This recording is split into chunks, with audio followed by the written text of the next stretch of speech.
Welcome back to the Mark Ferris Experience. Today we are interviewing Trevor Howard. Trevor is the founder and president of Media Suite.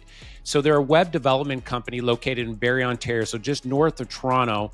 He's been 15 years in the business. He has 10 employees, and he's a very sharp, business savvy entrepreneur, yet he's super down to earth as well. He's a family man, and he's able to balance both business and family at the same time, and super successful. Trevor, welcome to the show. Thank you. Thanks for having me. So Trevor, let's go back and let's hear a little bit of your backstory and what got you into business when you first got into it. Yeah, so the path of web development was kind of organic, but there was certainly an attraction to entrepreneurship. If we go way back, I guess, when I was about 16, I think, I grew up in a small town called Penetang in Midland, if you're familiar. You're familiar. Just You're quick note. I used to play for the Midland Thunder, the junior C hockey team. No way. And I remember playing against Penetang, which is like 5 minutes away. And they used to flick pennies at us when we'd go on the Yeah, I remember that. Yeah, so I'm very familiar with Penetang. I might have been one of those ones. Yeah, that's funny. Go ahead. Sorry, go ahead. Yeah, so we're always just very busy and creative, and we grew up in the skateboard era, where it was very, there's no rules. You kind of just use your imagination and do things. And I remember we used to go to Barrie to go to this place called the Rocks, which was like a nightclub. I think it's called Mavericks now, if it's anything at the moment. So we wanted one in Midland though, because it was difficult to drive to Barrie all the time. So I approached this club called the Commodore. It was like a bar. Noticed that one side of the bar was completely vacant. So I approached the owner and said, "Hey, I'd like to run an all ages nightclub. And if you're not using that space over there, could I use that space?" And he looked at me like I was nuts, or I wasn't going to actually do anything. He's like, "Yeah, sure. Give me," I think it was like $500, and have fun with it. Let's see what you do. So to his surprise, I crewed up like my 4 or 5 of my best friends. We went in there, we painted the walls, we got the black lights working. I got this guy, his name's Sean. He was really into all the music. He knew a ton of different music and musical artists. So he was the DJ, and we got the sound equipment working. We got this whole thing going, and then we marketed it, of course. And it was like every Friday night for months and months and months. It was the busiest spot, to the point that the owner was like eventually very shocked at the success of this little all ages nightclub that we had started. And that was my first taste of entrepreneurship, which I just thoroughly enjoyed, because it's a creation of some kind, right? Like you have an idea, you make connections through networking, and you just trial and error different things.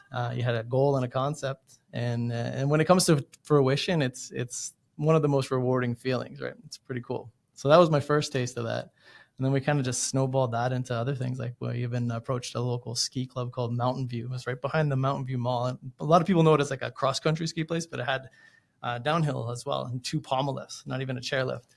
And we talked to the owner there and said we wanted to build a snowboard park. This is kind of like in the inception of snowboarding. And he's like, "Well, I can't have you on my property with like equipment and chainsaws, like cutting things down and building stuff." He's like, "But if you want to do it by hand, go for it." So we spent September through November, every single evening and weekend, with hand saws, cutting trees down, building rails, building all kinds of stuff. And we built ourselves a snowboard park. There was no money on that one. That one was just for fun. But I remember going home and as a teenager, having like my feet throbbing and my arms throbbing, and just that the reward of hard work. And then we snowboarded on it for winters and winters after that. Yeah. It's so similar to entrepreneurship. Like you had said, it's like you have a vision and then you just work to make it happen, and you run up against roadblocks. It's like, you can't have machines there. You have to do it by hand. It's like, okay, well, we'll make it happen anyways. So I do that. I mean, those are really good, we'll say, practice runs for the bigger show when it comes to entrepreneurship. So yeah, so those were the seeds for sure that kind of like planted that. And then I guess in my 20s, I was at a bit of a loss of what to do. A lot of my friends were going to school for different professions and disciplines, and I really wasn't quite sure what I wanted. There was nothing that was like, there was nothing I was specifically gravitating to. So then a friend of mine had started a .com business, and I thought that was really interesting. So I teamed up with him and started doing sales for it. And in that, it was a directory-based business. It was called Shop Midland. At the time, a lot of the businesses had communicated that they liked the idea of the directory, but without their own website, they failed to see a good benefit of being part of an online directory. So they said, if we get a website, then we'll be open to investing in being part of a directory. So I thought, okay, well, here's the missing link. Like a lot of these, I'm telling you, like 20 years ago. So a lot of the businesses didn't have websites. So I found that process really interesting. So then I had branched it on my own, started developing websites for businesses. And having been a bit of a creative and design enthusiast myself, I really enjoyed that process and enjoyed the marketing mechanism that it was bringing to these various different businesses. And I got to learn a lot about different industries, different businesses. The whole thing was quite great. And I would say I'd started that almost like many people do in web development as like a freelancer. I was doing it myself, selling it myself, doing all of it myself. And then I finally closed the deal that I wasn't capable of fulfilling. It was for a long-term care facility. And they're still a client of ours. It's Jarlette Health Services. There's, I think, 19 long-term care facilities. They wanted some complexities that I didn't know how to do. So I reached out to a friend of mine who was a developer for Red Tag Vacations. So he worked at redtag.ca as one of their senior developers. His name is Brian. He's my business partner today, Brian Bowen. So I asked him if he could help me with this project, and I explained the framework requirements, and he's like, "Yeah, that's no problem at all." So we did the project. It went really, really well, and I was like, the light bulb. I'm like, "Well, this is how we have to do it from now on. I'm not going to build anything. You're going to build them, and I will find them and sell them." And now we have ourselves a little bit of a business. From there, it was like 2 years later, he or maybe even a year later, he had to quit Red Tag. We couldn't moonlight anymore. And then within a year after that, we started hiring, got our office space, the first office on Commerce Park, and then second office. By the time we were a team of, I think, 12 or 13, we moved over to Veterans Drive, Veterans and King Street, had a beautiful office space there. And yeah, it didn't take long. Just processes, procedures, and really grinding it. Well, Trevor, and now you've done over 600 websites right now. So you guys have really taken it to the next level. You have 10 staff as well. And a couple of lessons that I was able to kind of see in that is that you went after we'll say a big file, a big Right. client, Yeah. and you closed it and you're like, oh, geez, I don't know how to take us through Yeah. that. So you're sitting with the client and they're like, yeah, we want this. It's like, yeah, I'll do it. You sign them up. You're like, then you Yeah. walk away from there. You got the business signed. Yeah. And Yeah. take us through that, because I think that not a lot of entrepreneurs would do that. They say, well, I'm not equipped to do that. And they wouldn't say commit to that. You must have really believed in your ability to we'll say, deliver on something that you didn't know what to do. So what was going through your mind when you're sitting with the client and they asked for something bigger than what you could actually deliver? Yeah. I don't know if that's a personality flaw or benefit, but it's definitely one that I have. I know in the end of this, we're going to ask like some things that define us. And I would say one of mine is impulsive. So with like in life, with anything, I've always thought there's a path to success. I have no doubt. I'll figure this out. So that is why I agreed to take on the project. They told me the price point, they told me what they needed, and it wasn't unorthodox. It wasn't like they wanted something that was completely unimaginable, that had never been done on the internet before. It was like, I've seen it before, I just don't know how to do it myself. So I thought, let's do this. I'll figure it out, and I did. Well, and I think that's where impulsive, you can look at it as impulsive, but what I found, like another way to explain it is your strong decision making. You don't need 3 weeks to be able to make a decision. I found the best business people are quick to make decisions and slow to change them. Yeah. Yeah. And so what you did was you believed in yourself and you believed in your ability to figure it out, which Yeah. I think is that's a strong trait of an entrepreneur, because confidence, once you made the decision to do it, and I think that's where with most entrepreneurs, as soon as they make a decision, I'm going to take action, all of a sudden the pieces start falling into place. It's making the decision that I am going to do this. That's the hard part, because once you make a decision, now there's no backing out. So it's scary for a lot of people. So I'd say that courage is another, I'd say, attribute that, based on that decision that you definitely have in your success. But I found with entrepreneurs, that seems to be a common trait, strong decision making, and then having courage as well. Yeah, I know a mutual friend of ours, a different Brian. He had said something to me that always stuck with me. It was like, overanalyzation is paralyzation. And I see that in business all the time. If you just take too much time to like, oh, have we considered everything from every angle entirely possible? And only until we've done that should we move forward.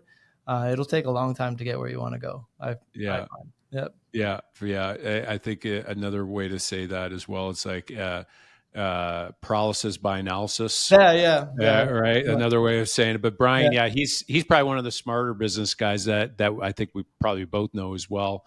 yeah. Brian Warner. He's actually go back. He was one actually the first conversations I had on the Mark Ferris experience. But he did. He had a wonderful exit and really sharp guy as well.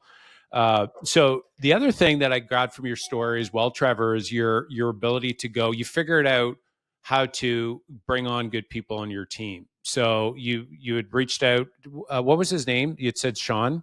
Was it Brian, Brian? Brian Bowen, Brian was your business business is your partner. business Yeah, partner there.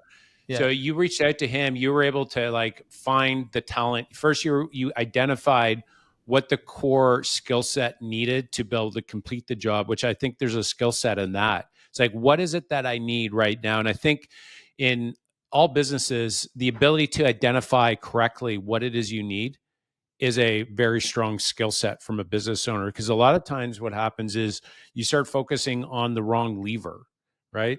And once you can identify, like in your case, you had business, it was very clear you needed a skill set to deliver on that. That's pretty straightforward. But you went out and found it. And so that's the second part that I want to grab onto. How did you find him? Was that did he just pop up in your mind? Did you go on LinkedIn and then you started looking through your contacts and say who lines up with the skill set needed?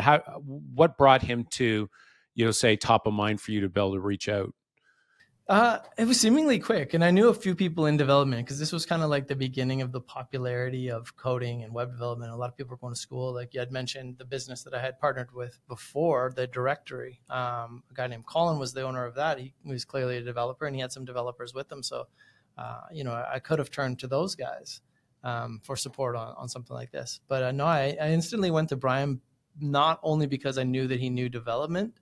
I really liked his business acronym. I'd known him before, so it's not like I had sought him out over LinkedIn or in a different capacity. I knew him as a person. He's just a hustler. Like he will put in the hours. He will think outside the box. He's a hard worker and a very intelligent guy. So yeah, I was very blessed with finding a great business partner there. I listened to the podcast between you and I guess you call him a competitor, but it's a friendly competition. Drew Decker from Oh yeah. he talked a bit about partnerships as well, and I would tend to agree. I think in our scenario with Brian and I, we it's kind of like a yin and yang, and some of it was planned, and some of it was like, oh wow, isn't that a bonus? The things that I love to do, he doesn't necessarily love to do, and the things that I do not necessarily love to do, he's very, very good at and enjoys doing, and that's made for a very successful partnership because we don't overlap. We don't have overlapping interests, which can cause conflict. And having launched, nearly 600 sites, the cool thing is I actually have met every single one of them. Unfortunately, or fortunately, the business is not at a scale yet where we have multiple salespeople, and there's still some sites that go out that I've not met the people. I've literally met every single one of these individuals, and there's lessons learned every time, and it's always enjoyable. So I've seen good partnerships and bad partnerships. So I know that we're in a great scenario. Yeah, for sure. I think the ability to select a good partner. I mean, first, I think I tell the boys that one of your most important decisions you make is who you marry. Like if you go after, like, pick the right spouse first. This the second when it comes down to we'll say business success is like if you do partner with somebody that you had a little bit of a relationship with Brian prior to bringing him on, that you could see, all the traits of how he was in real life without him putting on his, we'll say shiny shoes, when people, it's like, let's partner. It's like, everybody's looking good. Everybody's doing everything perfect, but to see people's flaws before they get into how they really are, that's actually John McCarowitz. So my business partner on Ferris Capital, like we had been masterminding for about 4 years in our real estate separate companies. So we got to mastermind back and forth for that many years. And then when it came time to launch this company, and it was very clear, we already knew that we had complementary skill sets, as you mentioned. And so it can really make an impact. You can really, we'll say, get traction faster, especially if you have a big goal. I mean, 600 websites. I mean, that's a tough thing to do on your own. That's massive success, and you got staff now as well, and so you were able to take it then to the next level. From you brought on Brian, and then you continue to hire. That is a big concern for a lot of entrepreneurs. It's like, I got to bring this person on that, if this doesn't go well, I got a family depending on me. What if it doesn't work? Then I have to fire them.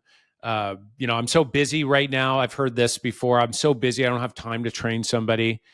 What would you say to an entrepreneur that is maybe at that level? Like you and Brian were at this level of, like, you guys were really busy, but then you took that next step to bring somebody else on. What advice would you have for them to encourage them to take that next step? I'd say, like, there's that old saying, pressure makes diamonds.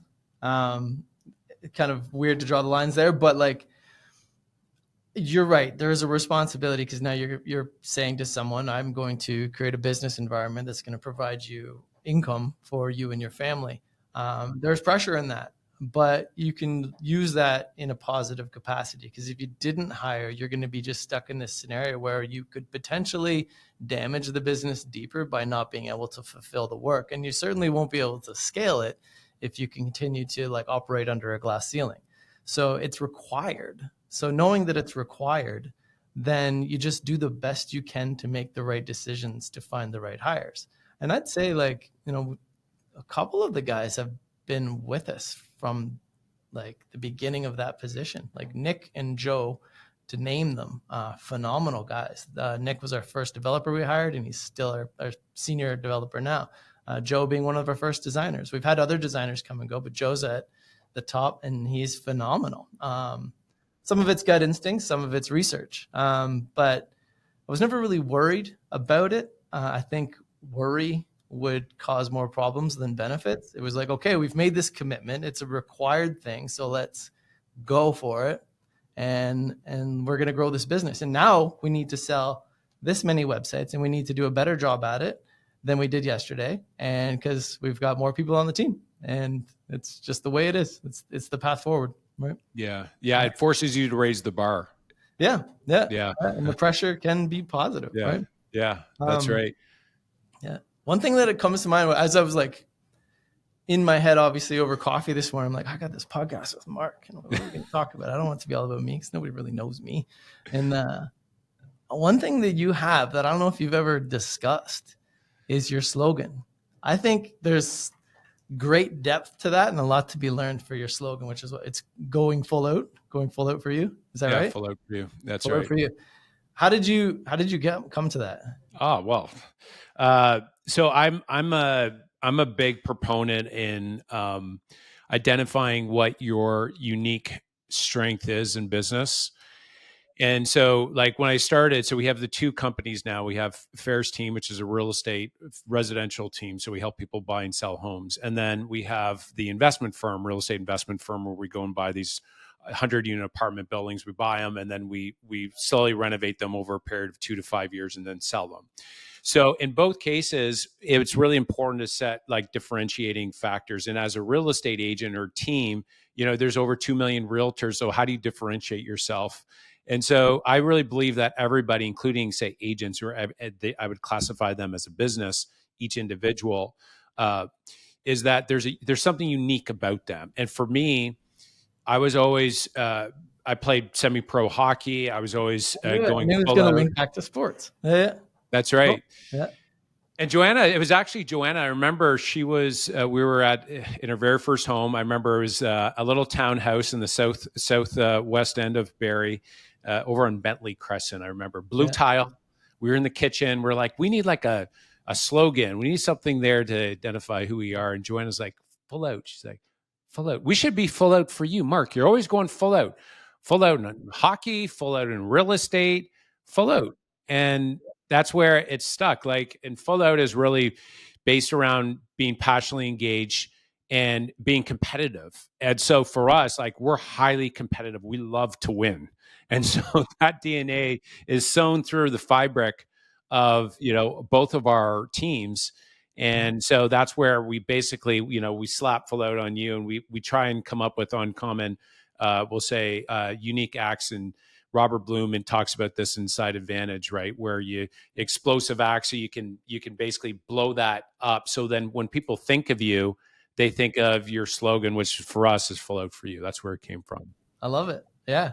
So I don't know why that came to me, but I was like, that is such a great slogan, and not only a good slogan, but also just an operational, you know, uh, whatever, like that any business should really kind of factor in. For me, one of the greatest lessons that I learned in life was similar from sports, was from skateboarding.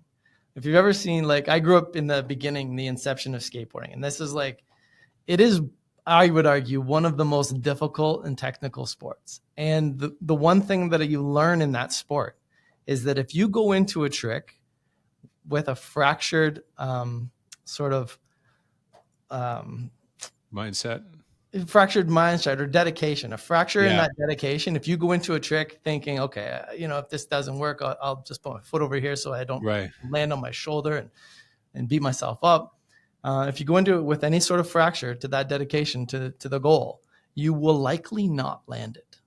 You have to go in with like an absolution that Yeah. you're going to accomplish this.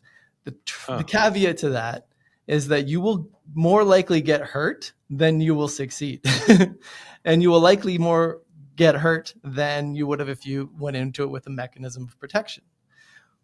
But your likelihood to succeed is also far higher. So this is where I was like, going full out, like, it's true. You had to go full out to succeed. And the larger the goal, so the bigger the trick, the higher the stakes too. Like if it was like, ollieing off a little thing and doing a little flat ground check, you could get a little scrape. Then you're doing off like a 10 set of stairs, you could break a bone. But if you landed it, you just did a trick off a 10 set of stairs. Like that's a bigger accomplishment. That's something to feel good about. So in business, it's like similar. It's like these larger risks, the larger the rewards, but you have to go into it with a full out dedication. You can't be fractured in that dedication.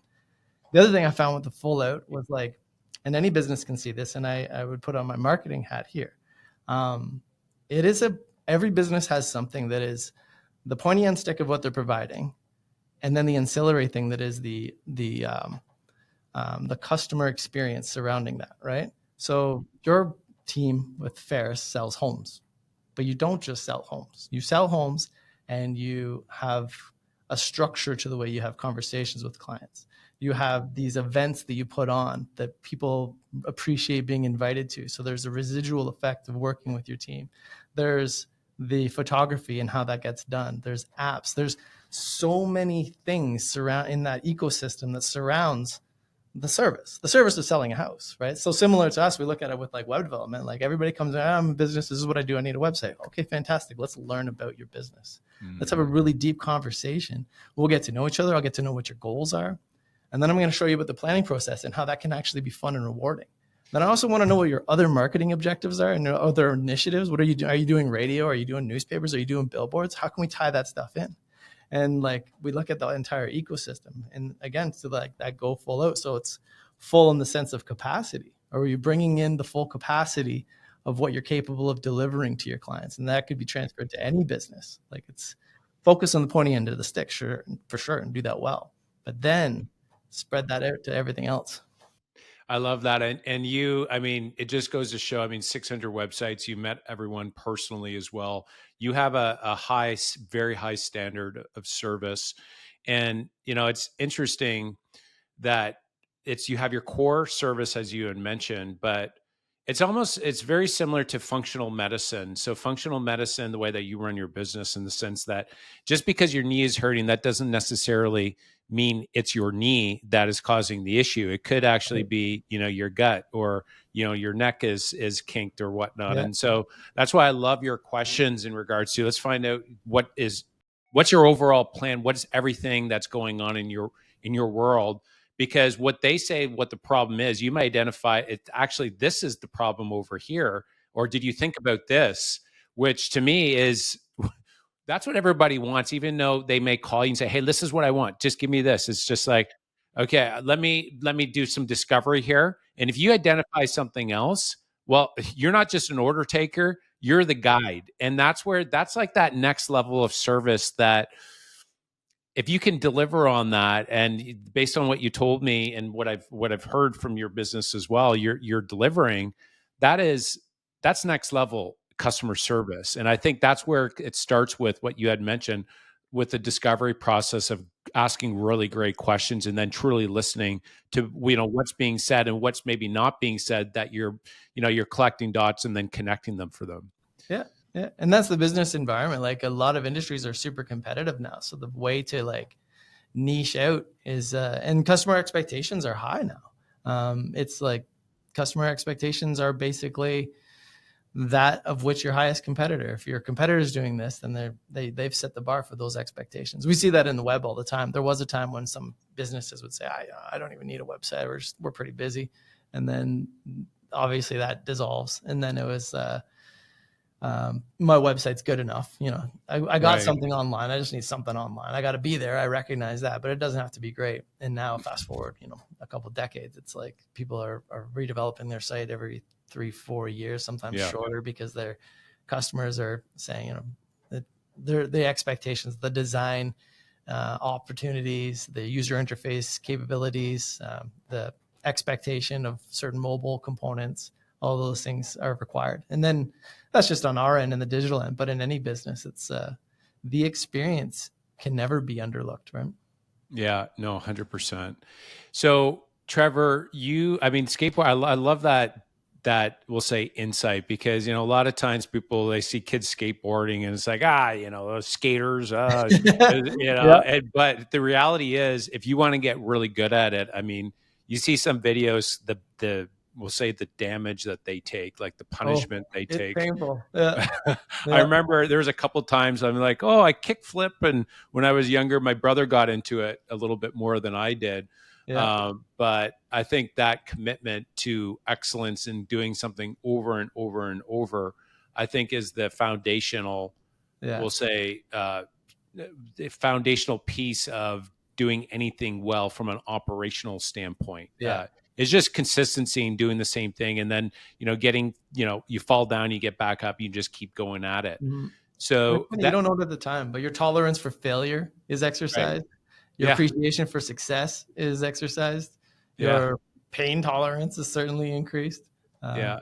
The Yeah. discipline to keep showing up. Yeah. It reminds me, like, I would just go out and for hockey, I would just take hundreds of shots every night, just pick the corners, right? And you just got to keep showing up. And it's, Bruce Lee talks about, I would rather do one kick 10,000 times than 10,000 kicks once, uh, different kicks once, right? And so his whole thing was like consistency, and you got to do something 10,000 times to get really good at it. And then, so once you're good at the operational side of it, then it's like, okay, taking it to the next level. Now you're starting to build teams. So that's a little bit of a different skill set than doing the thing, right?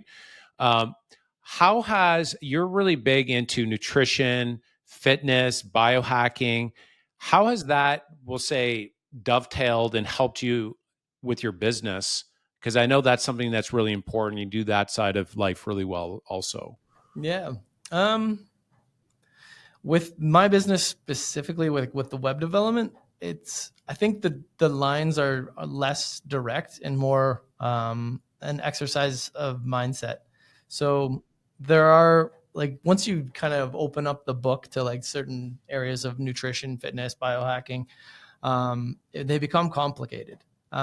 So when you go down those rabbit holes, you learn a lot of information, and I think it just exercises those parts of your brain that are receptive to new angles and new insights.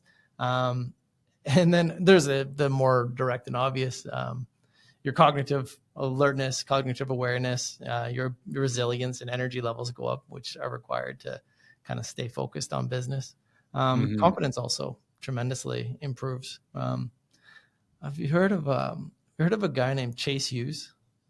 He's No. a he's a neuroscientist, and he talks about some concepts for people to utilize in sales. Um, and he's a neuroscientist, so he looks at different mechanisms of the brain that can be utilized to be successful in sales. And he said two of the most powerful things are nuance and authority. So these discoveries, I don't know how many times I make discoveries in like the health and fitness and the wellness world that are transferable to business, but this one was interesting. So nuance, that one's less direct, but that one's where you say something that is so outside of the norm. It basically commands attention. He Right. said like a lot of people go through life on autopilot. They, you drive, if you've driven a standard car, there comes a time where you don't even realize that you're shifting gears and you're using the clutch. It just becomes autopilot. Our lives are similar to that. We wake up, we make our coffee, we go to the gym, we kick through our emails, we pack our kids' lunches, we run them to school. And while we are present and appreciated, it's relatively autopilot. So he said our lives operate like that. So nuance is where you do something. So this is where the sales part comes in. You do something or say something that is so outside of expectations that what happens in that person's brain is they become hyper-focused. And his argument is that sort of the innate thing that happens there is that person says, is this a opportunity or a threat? Right. And so you have their undivided attention. You have 100% of their focus because you just did something really weird and out of the norm. But they're now open to two paths. Is what you're about to bring me an opportunity or is it a threat? So you have this like few seconds to create opportunity. So if you're in sales, you're obviously trying to like win them over with something new. So we see that in successful salespeople all the time. Then the next thing is they'll be more receptive to you if you are a person of authority. And that's not to be like, aggressive or anything, but someone that is well respected. And that is again where like the fitness and all that stuff comes into play. And then he boils down authority to 5 different areas of ownership: leadership, discipline, confidence, gratitude, and enjoyment. So if you own those 5 things quite well and you work on those 5 things, then you'll kind of give off a position of authority, which is kind of cool. Something I learned. Yeah, no, that's great. And, it's very similar. I know Robert Cialdini talks a lot about that, about authority as one of the kind of the key influence aspects that he talks about as well. So 100%, I mean, grabbing onto these and, if you can implement that into your core process of how you deliver on your service, it's one thing to kind of learn it. It's another thing to actually, now you start to put it into your business and you start to teach your sales guys, and you're able to deliver an overall better experience because it taps into the way that the clients want to receive information. Right. Yeah. Rather than falling asleep at the table when you're presenting the process. Yeah. Right. Yeah. Certainly. And then what do you, from an activity standpoint, if you were to say, here are some of the core things I do to stay physically fit that keeps me mentally alert and sharp. I mean, as an entrepreneur, I found for me, like I make better decisions when I'm actively physical on an day-to-day basis. I find my stress level goes down immensely. I have more energy. One of the things is the leader of my 2 companies is that when I'm low on energy, like people feel it. I've I recently have had somebody come and it's like, you were kind of off on that. I love the fact that they can come and tell me that. But it's easy to like not get it. You maybe there's a couple things that happen, you kind of bring that into the meeting, but people are feeding off of that. But I find when I'm working out consistently, I just, the energy level is there, and you have those endorphins that are kicking in, and there's more of that happiness, and people feel it, and then that continues through the company. But what are some things that you do to stay sharp? You're physically fit, and on your end, what do you do? Personally, I do a lot of the things. I enjoy cold plunges in the morning. I do that, and then exercise sort of later afternoon. But that's just because of the time. I would prefer to exercise in the morning, but like you said, morning's my best time to get work done. So I have a decision to make. Plus, often we'll pack lunches for the kids and bring them to school and stuff. So afternoon. For me, it's like calisthenics and strength training. I like the most, with throwing in some like HIIT training and stuff like that. Then the weekends I don't train at all. I'll bike and play with the kids, throw the frisbee around, swim, stuff like that. Just something every single day. But if I was to like those are the things that I do.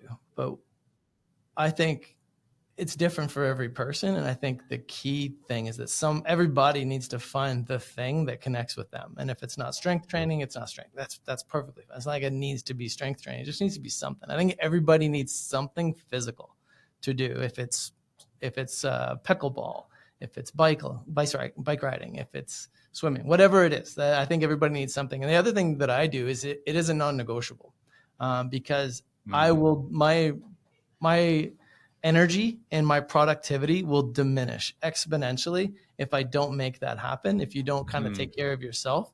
So if I have a couple proposals I still need to put out, a couple follow-ups I still need to do, a little behind on something, and it's time to go to the gym, I will still go to the gym, and then I'll come back and get it done. But the funny thing is I'll be able to get it done better and faster and with more enjoyment. If I skip the gym because I needed to do the thing, then I resent the process of doing the thing. I don't know that the quality is there. I kick off the email and like some haphazard like rush, because I didn't take care of myself. I didn't get the thing that I wanted. So it's a non-negotiable. It happens every day, and I make it fit. And then it flips the script on that thing. Like, so now instead of resenting the task because it meant that I missed out on something that I enjoy, I do it better because now I feel like, oh, wow, I served myself, and now I got to give this back, and I'm going to give it back with all I got because I got my thing. Now you got to get your thing. This thing that I owe you, like a proposal or a follow-up or et cetera, et cetera. I do it with greater positivity because I got my thing, right? Yeah, having those high standards and making it a must, that is so critical. Because if it's not a must, if it's like, if I get around to it, I'll do it. There's always something that comes up as an entrepreneur. There's a phone call you need to make. There's this business proposal. There's always something, no matter what, right? That's the thing that I found as an entrepreneur. There's never an end to work. There's always things you can do, always, always, always. And so that's where if you make it a must, then you've already made the decision on it. So you don't need to make a decision in the moment. It's already done. One thing that actually I joined a gym it was about a year and a half ago. And, for me, Trevor, I'd be like 3 weeks on, 2 weeks off. I'd go into these kind of little spurts.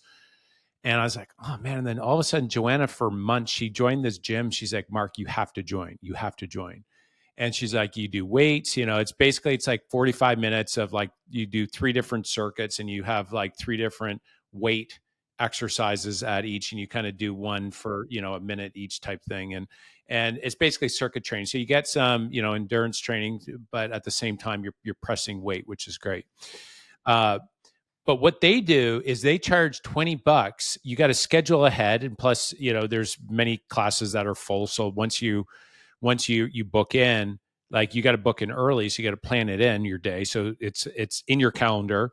But if you don't give, I believe it's like 10 hours notice, if you leave it to the last minute and you don't go, they charge you $20. It comes right off your account.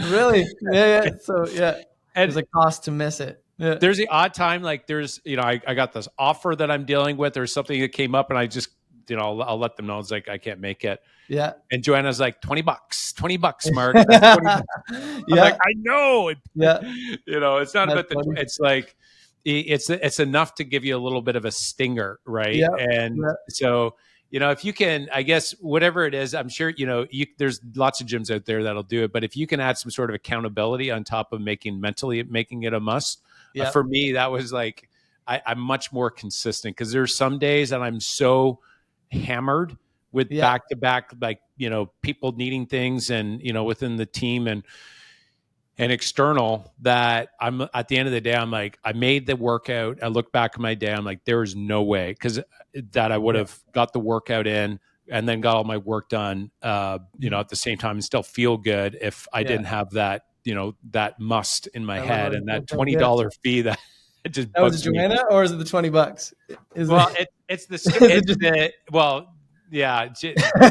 with not rubbing it into. I try to keep it to a very minimum there of those last minute cancellations, but it's like it's the accountability from the gym to like, they text you after, like, your account's been charged $20, you didn't show up, right? And so if you can add that, I mean, again, I think if you could add some sort of like, if this doesn't happen, then this happens, and you can give yourself some accountability to that. That just kind of adds on top of what you're saying with making it a must, right? Yeah, for sure. And no one's ever regretted. I've never ever gone to the gym and then left and go, oh, I wish I didn't do that today. Yeah. No, it's funny. you can try to like incorporate that into a lot of businesses too, that like opportunity cost, I suppose.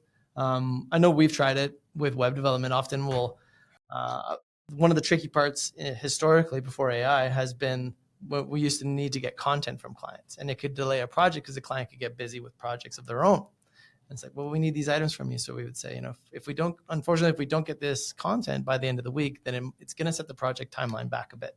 And that was the cost. It's like, okay, well, I got to get this in. So you create an accountability that is a friendly one. It's like, we all want to get this done, but I realize you're busy. I need your team members, because there's a team section on the site, and I can't make, even AI can't make up your team members. You know who they are. I need them. I need the list. So if we don't get this information by this time, then here's the thing. So sometimes you can use that in business, but no, in fitness for sure. Sense. Yeah. And yeah. So Trevor, I know you mentioned, so with AI, what are you seeing? Like, what's the next? Is there anything you've recently implemented for, developing websites, like on the technology side? Is there anything that, the entrepreneurs that are out there listening, could maybe grab onto and maybe implement in their business and help them? Yeah, AI has been a game changer for us. And I think there's some overuse or over assumptions, and then there's some practical applications that people can do right away. Like I had a friend of mine who's a physiotherapist, and he's like, "Hey, dude, look at this," and he showed me this AI thing where like AI can build your whole website for you. I'm like, it's not quite there. We use it all the time. Like there would be, I don't know, just for argument's sake, like maybe a cool element of animation, a thing that we want to do, a visual thing that we're trying to accomplish. So our developer, if you've not done it before, he could figure it out, but it could take, upwards of 2-3 hours to figure out how to write the HTML, CSS, and JavaScript to accomplish a thing. So now we can use AI and say, okay, I have an iframe that we need to put inside of a div that does this and this and this. Can you write me the code and the JavaScript required to make this thing happen? You just describe it, and it'll give you the code, and it will be really close. That's the thing, is it won't often work right out of the gate, but it will be really close. So close to the point where like someone that knows what they're doing, like Nick, can look at that and go, oh, okay, I'm going to put this in, I'm going to tweak this, and get boom. So we get like 80, it'll get us like 80% of the way there. So, roughly shaving, a 3-hour thing could take now like 30 minutes maybe. So we're saving a lot of time in development by using AI to write us code. That's something very specific to us. In business, one thing that we use in any business, especially businesses in sales and consulting, any sort of information management, there's softwares like, we use one called Tactic. It's phenomenal. And we've seen them before. There's something called Firefly. They bolt onto like Google Meets, but it will record and transcribe a meeting for you, and then store it in a database. So often, especially in our scenario, in that initial meeting when we first meet a client, in the very first time, they're super enthusiastic. They're telling us all about their business and why they do it well, and what their unique selling proposition is, and all the different services they provide and the industries they target. Some really cool accomplishments they've done, all kinds of stuff. Because it's that initial introduction, and they're just like rolling out information. And then we dive into the project. And then later meetings, they're like, they kind of had told us stuff. They know subconsciously or consciously, they've told us stuff before. They don't want to tell us that again. Well, we can now go back to those meetings and literally ask the meeting a question. In this meeting, Mark mentioned something about the products that he sells that is different. What is that again? Here it is. Okay, great. Can you create like a compelling piece of content that talks about these features? It'll write that out. So you can go back to these meetings and ask it questions. Sometimes it'll be as simple as, he referenced a person that he uses for social media. Who is that person? Oh, here's their name, right? Like you can just go back to these meetings and ask them questions, or ask them to summarize things. So it's just like this brain that's bolted onto every meeting you've ever had. And then, months later, if you need to go back and recall something, you don't have to like read the transcript. You just ask it questions, and it'll extract the answers. So that one's wildly powerful. It's gold. I mean, what's happening now with, those are creative ways that you just shared to be able to use AI in an everyday scenario. So it just changes the way that you work. And I think that it's not about like tomorrow everybody's going to be replaced. It's just, if you're not using it, it puts you at a disadvantage compared to a company like, say, yours that is using it. And by you using it, it means you're going to be on the cutting edge of all the new stuff that comes out, and it's only going to get further. You're going to get further and further and further ahead.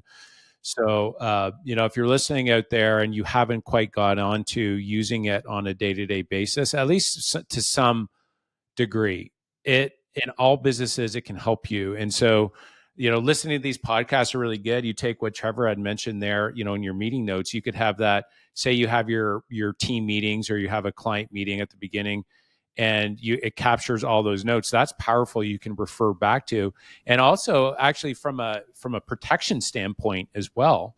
You can, they're like, I never said that. It's like, it's right there in the notes. you can refer back to that. And I think that's like protection in itself, but it allows you to be able to, keep top of mind of what was important to them at the very beginning. So, Trevor, I can only imagine like in 5 years from now, where it's going to be, because it's like exponential growth right now with what's happening. Like it's compounding in regards to technology compared to where, and even going back to your slogan, going full out. Like, I don't know how many times we've been able to like surprise people. And this is like the goal, I think, of most businesses, is to give an unreasonably good level of success, right? Or of customer service. So I don't know how many times I remembered something about a subject this client said. I can't remember. I can't put my thumb on it. I go back to the meeting. I ask it a question. Oh yeah, they sell this DMX 15X like water sealant product. So I pull that information out. I put it onto the site, and they're like, "Wow, how did you remember that?" Like, they're just shocked. Like, they're just so thrilled that like I remembered this thing. Well, I didn't remember. I just knew a thing existed that surrounded this topic. So like, they're just so overwhelmed with how good of that we were able to pull the information, and they felt listened to, and they were listened to, but like, it's almost impossible to hear everything. So it allows us to hear everything as long as we're listening. Do you know what I mean? Yeah, no, 100%. So, I mean, to kind of reflect back on what you said there, it's like you can go ask your chat GPT, for example, or this is on Google. This is Google AI right now that records the notes. Tactic. It's a TACTIQ. Okay. But you can bolt it onto Google Meets, Microsoft Teams. You can bolt it onto like Zoom, anything. So you can grab that and then do the search and basically say, hey, listen, based on this meeting, what wow gift would you recommend for this person? You 100%. Right? It's like, here are the top three. It's like, oh, that's great. Now you got. So I think it's all these different ways to utilize it. I think like those are great. I mean, I didn't think of it the way that you explained it. So, that's why getting around really smart people and finding out what they're doing is, regardless of the industry that they're in, I think that's what keeps you ahead. Like, you grab a nugget here, two nuggets there, and then you start implementing all this stuff into your business. You can start to see how you get further and further ahead from the competition as you start doing these things. Absolutely. Yeah. All right. So Trevor, let's change gears a little bit. Let's talk about any advice that you have for entrepreneurs when it comes down to investing. I mean, at the end of the day, we have millions of different options of what an entrepreneur can invest into. What has been your experience in investing, and what advice would you have for the entrepreneurs out there looking to invest their dollars? Invest their dollars, like as a business owner? Yeah. And this could be, within the business, this could be outside the business as well. If they have extra dollars that they're looking to invest, it's a big question that entrepreneurs have. Yeah, a good one. Investing into business, and then there's different asset classes you can invest into, and you're further down the road than a lot of entrepreneurs that they're either getting into it or they're a couple of years in. What have you learned through the years of being an entrepreneur, and what's worked well for you? Yeah. Well, what I've seen many times over and over is like, it depends on what you're looking at investment. If we're looking at like a monetary return on investment, that would be outside of my scope. That they'd talk to you in capital invest or Ferris Capital. But from a business end, I think a lot of people have seen, and some people are still under appreciating the impact of social media, like from a So I think investing in great content for social media is a very powerful tool for advertising. Almost arguably one of the most powerful advertising tools. Sounding biased, of course, we've always been of the opinion in web development, which is why we really like this space, that we find ourselves in this really cool opportunity where a website is the hub of all of their advertising investments. It's not an advertising thing. It's not a billboard, nor is it a radio ad. It's a marketing mechanism that exists to convert opportunity to a lead, right? So it then requires that you first bolt on advertising like social media, radio, billboards. Most of the time when people see these things, these ads, the net result is that they'll go to the website, and then that is where the confidence is created. All of that sort of conversion takes place, and then as long as the call to action is clear, that they're either going to book a calendar event or fill out a form or make a phone call. So investing in the website to make sure that it does the job of articulating who you are and why you do it well, and that the user interface is not overwhelming, and it's yet inviting and entertaining and engaging. It has to check all those boxes, and then the direction of that is very clear. That if you like what you see here, the next step is to call or to book an appointment or to do this. This is the path. So invest in making sure that that's intact, and then know that you will then need to invest into bringing people to it.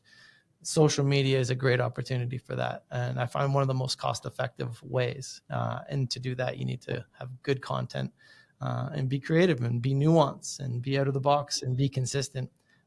Those are great places. And then even outside of that, that's also once you've had your house in order, and then constantly invest in a better customer experience, so that when you do have the privilege of providing what you do to your clients, that you can do it in a capacity that they're thrilled from the beginning to the end. And those lines aren't as clear as like when they swipe their credit card to when they receive the product. In my opinion, the beginning is when they first heard about you, right? Was that a cool ad that led to great information, that led to a convenient form, that led to an awesome conversation where I learned something, that then led to, was this step great? And then I made the transaction, and was making the transaction also easy? And then when I was done that transaction, did I feel good about my decision? Was the cognitive dissonance, not there, because I felt like this was a positive investment? And then did I have strong communication along the way, where then I received the good, and then I received appreciation from the business that I chose them to receive the good? And then 6 months later, I got another message from them. So the beginning and end, extend those points. It's not from, swiping the card to receiving the product. There's extend your viewing of those points as far out as you can, and provide as much value in between, and just constantly reinvest in that machine and make it mechanistic. Yeah, that's powerful. That is such a great piece of advice, Trevor. Not just taking it from when the client say signs up with you, which a lot of businesses would map that out. Like you take out sticky notes, right? And you're like, okay, this is the first step, second steps, but actually go upstream from that. And your first ad that they show, the content, and then what is the submission? How many clicks does it take? Is it a good experience? Would they get a follow-up email that, is there a pop-up upsell that happens? Is it a great, is how many clicks, like, is there a wait there? They say, I think after 7 seconds of making people wait, I think they're like every 7 seconds, there's like a 10% drop off rate or something like that. So how fast is your website? And so I love that. I think that is such a powerful thing to create that experience from lead, even upstream from lead, right to the end, and after service as well. And being intentional about that. I think that's such a wise piece of advice, and it's pretty simple to do. You just got to sit down with a little bit of time and actually, monitor and test it. It's like, what is the experience right now? And you'd be surprised when you start going through. We call it like getting the cobwebs out of the closet by doing, going through the process. Is like, oh, well, this always seems to work. Is okay, let's go through it like a client would go through it, and like, is that clunky? And a lot of times you find, oh, this page isn't working very well, Mm-hmm. or oh, I did the automatic email is not going out properly, or ooh, that's we got to update that. That's out Yeah. of date, and it is an ongoing thing. I'll tell you. Yeah. Uh, our website, like we have over 1 million visitors that go there every year, and it's Yeah. so in depth and like it's an animal that like I'm constantly going through. I'm like, hey, this needs to be updated. This needs to be updated. Yeah. And it's so easy for you not to, especially as you start servicing on the business. But people Yeah. see that stuff, right? And they make Yeah. a decision if they're going to work with you based on the little things. Yeah. And not everything's easy to measure. So sometimes you just have to go with your gut on like whether you just liked the idea, right? It's nice if you can do things that are measurable. That's Right. hands down a very good thing. But I think if you're to kind of, I was really like thinking and speaking out loud there, but I think, yeah, if you looked at those beginning and end points and then looked at every step in between and then fill them in with value. And the Yeah. website is one of those things, but then it's also the media ads and like those pieces. One thing that comes to mind with me, I used your agent, Mike Belkin. Belchin, yeah. Belchin, yeah, Mike Belchin, yeah. great dude. Yeah. He sold our house on Hearst and bought our house, our recent house. And in that process, an unexpected gift arrived, which was this cool clock that you guys give. Yeah. Right. Well, it was only actually a few weeks ago. I went to a friend's house and I'm in their house and they're showing me around and they just bought this house like last year or something like that. And I look and I see a clock. I was like, yeah, that's the same. Did you guys use Ferris Team? And they're like, yeah, we did. And Yeah. that sparked the whole conversation. So I imagine those clocks for you guys are an item that is very difficult to measure if it's worth it. Customers, I'm sure, appreciate it. I also appreciate that you didn't put like Ferris Team right on the front of it. It's on the back of it, and it's not necessary because it's an item that sits on our wall. Yeah. And we will forever know where we got it. So a logo on the front is not necessary, but it will stay on the wall because there's not like a logo on it, right? Because it's a design piece, it's a decor piece. Yeah. So it's not necessary that your logo's on the front, your logo's on the back. But it also sparks conversation. I don't know how many times people have asked us, where'd you get that clock from? That's cool. And then we tell them about it. So that was a very smart marketing thing that you may not even know what the value is, but I would argue that behind the scenes, it's pretty good. Yeah. So it's probably just your gut instinct that says, let's stick with these clocks or stick with a gift of similar, right? So that's good. Models really great.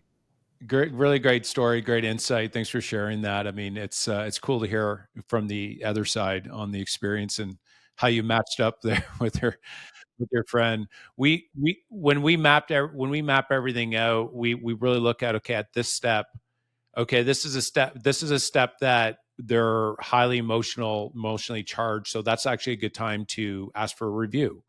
And then every step along the way, we ask ourselves, how can we make this like a wow? And is there a little gift that could be delivered, or is there something that they could need that we can get ahead of a potential concern, that we give it to them before that concern?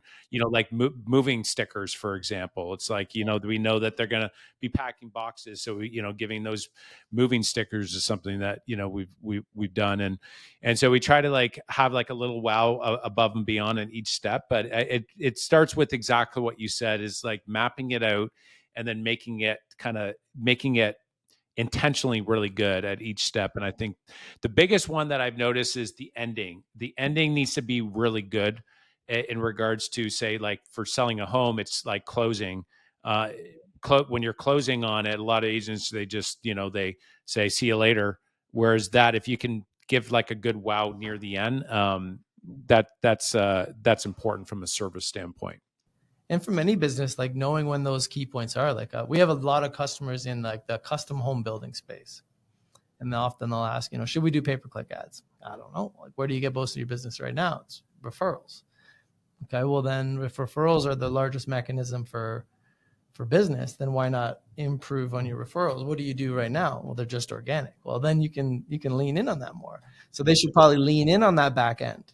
Are they giving a gift? Are they asking for a review? Are they creating and are they orchestrated referrals? Is there a methodology behind this? Like, let's lean in on that rather than throw, thousands of dollars at pay-per-click and cross our fingers. If history hasn't indicated it's a good resource, then why would Trevor, I think that speaks so highly of your service. Is like, hey, listen, you could spend more with us, but I'm going to give you wise counsel and say, hey, listen, like if referrals is where you're getting most of your business, here's what I'd recommend. I'm sure when you have that kind of conversation with your clients, that then they think twice about it and they're like, oh, geez, like Trevor's just not out to get, more business. He's actually looking out for my best interest. And that kind of, we'll say, uh, lack of being self-absorbed, lack Right. of me thinking and more you thinking on the service side of it would Yeah. go pay for itself in spades Yeah. with, client advocacy. Yeah. Right. Um, okay. So we could keep going on here, Trevor, because there's lots more I know we can dig into, but we're at that time right now. We gotta wrap this up. So we got 3 quick questions here. We got rapid fire, and then we're going to wrap it up. So first question is, which book has had the biggest impact on your career that's helped you through the years?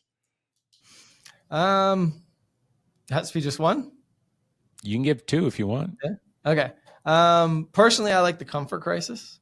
It's a very good book. That's just for anybody, but obviously you can transfer those lessons learned to your business. Tactically, there's one called Never Split the Difference, which has been a really good one for communication and sales and stuff like that. Yeah, that's a giddy to read. You can listen to that on Audible as well. Yeah. And Yeah. all his stories there is negotiating tactics. Yeah. Chris Voss. Yeah.